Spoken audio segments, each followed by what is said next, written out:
Bruce Hemphill has been reassigned as a special advisor to me during this transition. This decision was not made in haste. We have a vision, and that's to be first choice. In order to continue to pursue excellence in all McNeese athletics programs, I decided we needed new leadership.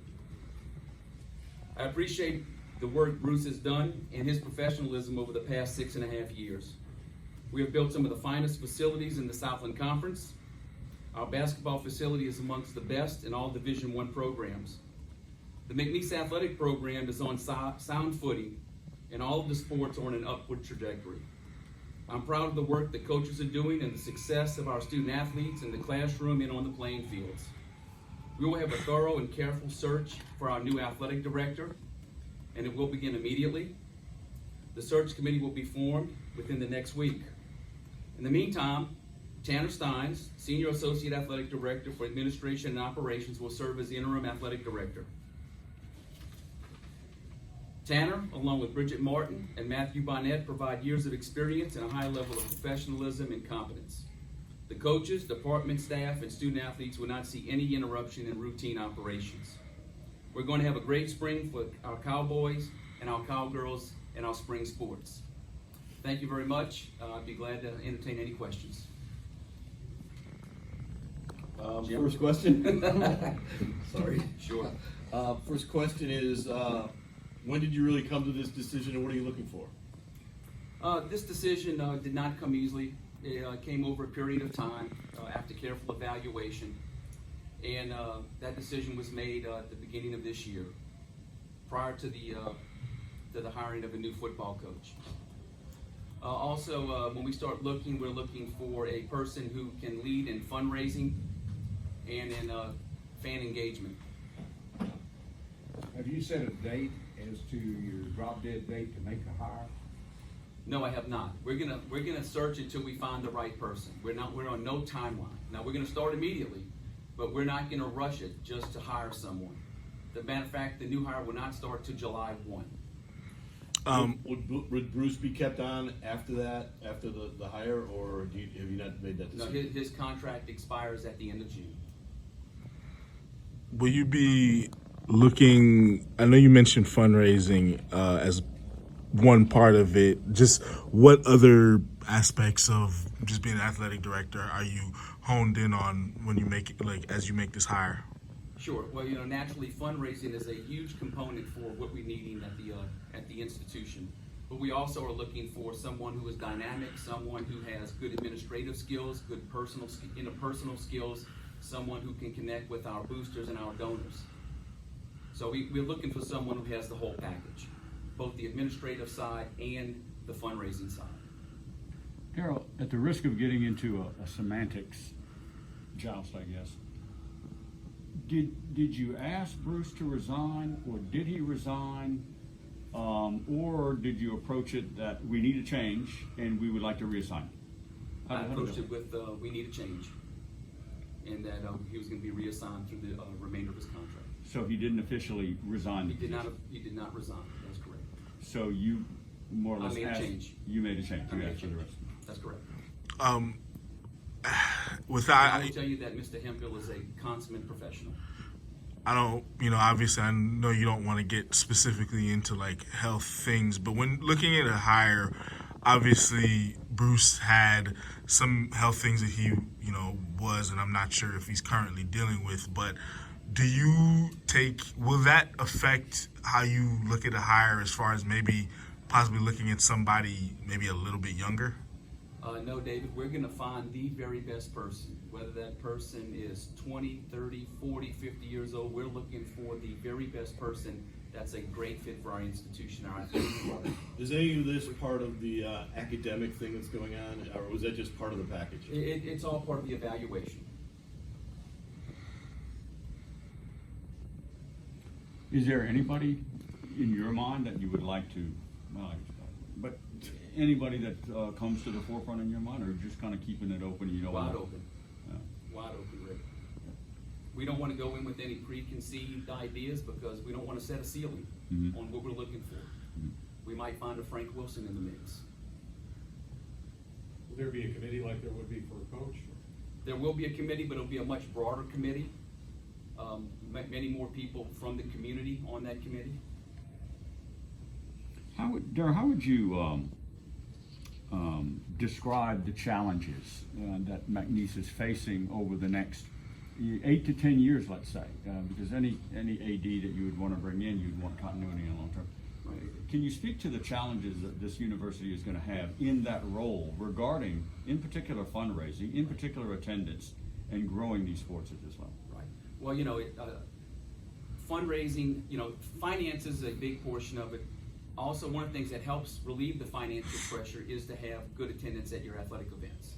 So, engagement with our fan base, getting our fan base to come back out and be a part of the event, but also fundraising in many other different ways and forms. And I'm not a perfect or a great fundraiser, I don't think, or a perfect fundraiser, but there are guys out there who this is what they've done their whole lives. Mm-hmm.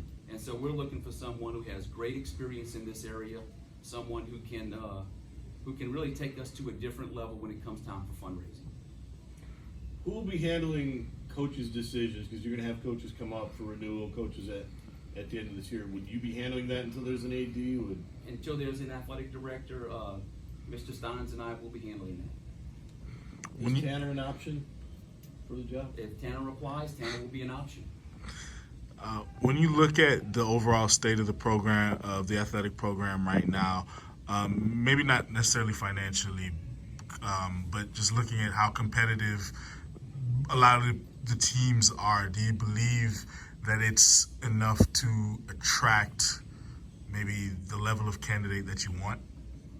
David, I think that the McNeese brand and the coaches that we have on staff today and the way that our teams have performed will be enough to attract some very good candidates. How about the fact that you've put so much into upgrading the facilities? Does that make you more of someone to at least be looked at? Sure. You feel? I think the facilities have a lot to do with that because there's not a whole lot of fundraising you have to do for facilities. Most of our fundraising is operational, our day-to-day expenses that we need to cover. So you're not talking about having to raise $30, $40, $50 million for a new venue or for some other type of facility. So our facilities, being in the shape they're in, is probably a great attraction. How has you keep mentioning fundraising. I mean, if you're apt to do it, how would you grade the fundraising aspect since you've been university president, and also the rapport and the relationship with the business community in this region, which is pretty vast, as you well know. How would you grade it? Has it been a successful grade? Has it been? I don't think that our fundraising has been up to par where it can be and really where it needs to be. So that's an area that we need improvement in and that we're going to be hiring for that improvement. Mm-hmm. If we get, say, a national personality to come in here, could it potentially lead to consideration of us moving up, getting into another conference, any of that sort of thing? Well, I think the first thing that has to happen, Ron, is you have to stabilize your finances. We have to be stable in our budget and also have a growing budget to be attractive to another conference. The other part of that is that there has to be a place to go, right? I mean, there has to be an opening in a conference, and you have to be geographically located to be appealing for those other conferences. So at this point, we just want to stabilize and be as competitive as we can be, winning championships where we are. And when opportunities arise, we're going to look at those opportunities. Should we have the opportunity to move up, we'll look at those. We're not going to say no just to say no. We're going to make sure that we evaluate those with a lot of due diligence. Are you looking for somebody that has done that before, or at least is open to doing that? Because some guys aren't open to moving up. And also, how important is the future of paying the students? We see a lot of people in 1AA paying students, and I think it's called, I forget what it's exactly called, but it's about you're the paying likeness and Cost of image. No, not that, but cost of attendance. Cost of attendance. Cost of education. Yeah, are you looking for somebody with that kind of experience? Because that's where a lot of 1AA schools are going to. Yeah, for us, the more that we can put into our scholarship for cost of attendance, naturally the better for our student athlete. Yeah, that's all part of the fundraising draw, is to stabilize our our finances and see how we can improve and increase those. Well, with your background, you should have a very apt description or knowledge of the athletic budget. How would you put it? Are you a DEFCON 4, DEFCON 1? No. Going into 2020?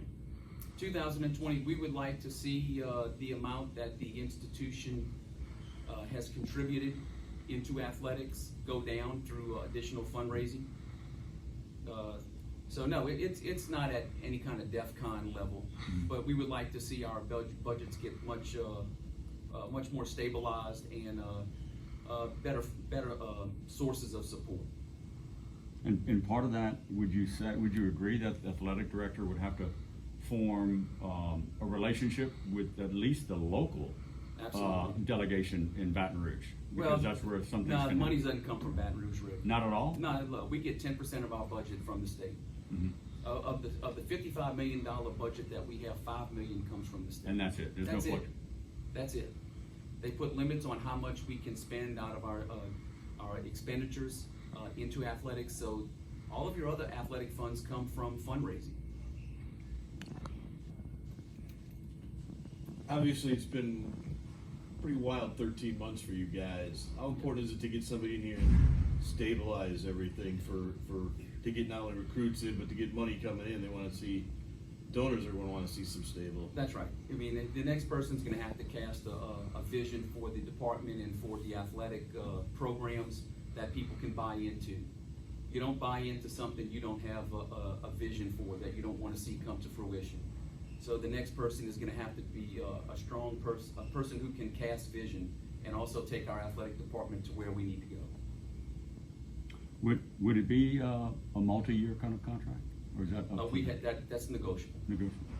The time frame being you're not concerned until June kind of opens up the fact that there's when a lot of contracts come open.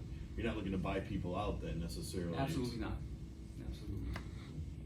In terms of our coaching staff? No, I'm talking Or in just terms our of this administration? position is, like if you had to get a coach, you might have to buy him out, but here you've got some options because a lot of contracts end July. Yeah. Well, it was just 1 week ago when I asked you, and I said, boys, it's been a challenging 3 years, I guess, just with football. Now, this decision, of course, you knew about the decision when you made your comment about, it has been, with the change of football and the other changes that have come forth. So this just kind of adds on to it. Yeah, look, Rick, we've set a bold path of where we want to go and how we want to get there and what we want this institution to be. And we're going to surround ourselves with folks who are going to be able to help us get there. And so whether that causes some disruption, so be it. But we're going to get to where we want to go. Well, I would think with the coaches that you have on staff now, with the facilities, including this one that you have now, that this would be a very attractive position for a potential AD to look at. Sure. We think so, Rick. I mean, Ron, we think that the McNeese brand, the facilities that we have, the quality of our programs are all someplace that people will want to be.